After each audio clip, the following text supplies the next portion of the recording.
বিএনপির ৪৭তম প্রতিষ্ঠাবার্ষিকীর পূর্ব নির্ধারিত কর্মসূচি ছিল র্যালি। জনদুর্ভোগ বিবেচনায় র্যালির পরিবর্তে করা হয় খাল পরিচ্ছন্নতা কার্যক্রম। মঙ্গলবার ঢাকা মহানগর উত্তর বিএনপি আয়োজিত খাল পরিচ্ছন্নতা কার্যক্রমের উদ্বোধন করেন দলের মহাসচিব মির্জা ফখরুল ইসলাম আলমগীর। এদিন উত্তরা ১৫ নম্বর সেক্টরের খাল পরিষ্কার করেন উত্তরের নেতাকর্মীরা। কার্যক্রম পূর্ব সমাবেশে মির্জা ফখরুল নেতাকর্মীদের প্রতি স্লোগানের রাজনীতি না করে কাজ করার আহ্বান জানান। বলেন, ভারত থেকে গুজব ছড়িয়ে বিভ্রান্তি তৈরি করা হচ্ছে। হাসিনা দেশ থেকে পালাইছে ঠিকই, কিন্তু শয়তানি ছাড়ে নাই। ওই ভারতে গিয়ে সে আবার শয়তানি শুরু করছে, তাই না? ওইখানে আওয়ামী লীগকে বড় উস্কায় দেয়, ছাত্রলীগকে উস্কায় দেয়, এই তোমরা গোলমাল করো, মিটিং করো, মিছিল করো, মারামারি করো, নেতাদেরকে মারো।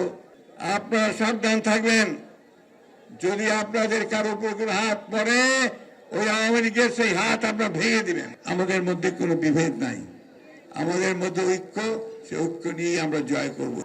এর আগে মহানগর দক্ষিণের আয়োজনে বৃক্ষরোপণ ও খাল পরিষ্কার কর্মসূচিতে যোগ দিয়ে বিএনপির স্থায়ী কমিটির সদস্য গয়েশ্বরচন্দ্র রায় ভোট নিয়ে অদৃশ্য শক্তির ষড়যন্ত্র থেকে নেতাকর্মীদের সতর্ক থাকার আহ্বান জানান। আপনাদের যে ভোটের অধিকারটা যাতে আপনারা না পান, ভোটটা যাতে না দিতে পারেন, তার মধ্যে একটা ষড়যন্ত্র আছে।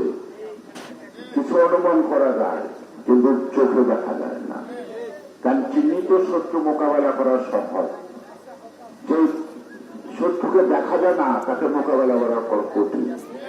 সেই কারণে সজাগ থাকবে। এর আগে প্রেস ক্লাবে আয়োজিত আলোচনা সভায় বিএনপির সিনিয়র যুগ্ম মহাসচিব রুহুল কবির রিজভী বলেন, ফ্যাসিবাদ প্রতিষ্ঠায় জাতীয় পার্টি সবচেয়ে বেশি ভূমিকা রেখেছে। দেশীয় অর্থনীতি আজকে যেমন দেউলিয়া,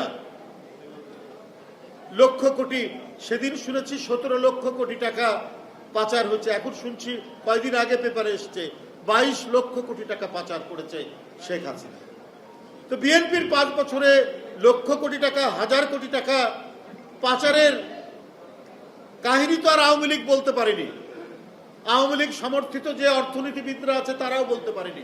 এ সময় তিনি বলেন, শেখ হাসিনাকে দিয়ে যেভাবে ইচ্ছে সেভাবেই বাংলাদেশকে চালানো যাবে বলেই তারেক রহমানের বিরুদ্ধে ষড়যন্ত্র করা হয়েছিল। হাসিনাকে দিয়ে যে সহজে, যে আনন্দে তারা দেশ চালাতে পেরেছে, তারেক রহমান থাকলে সেইভাবে দেশ চালানো যাবে না। সিফাত শাহরিয়ার, এখন, ঢাকা।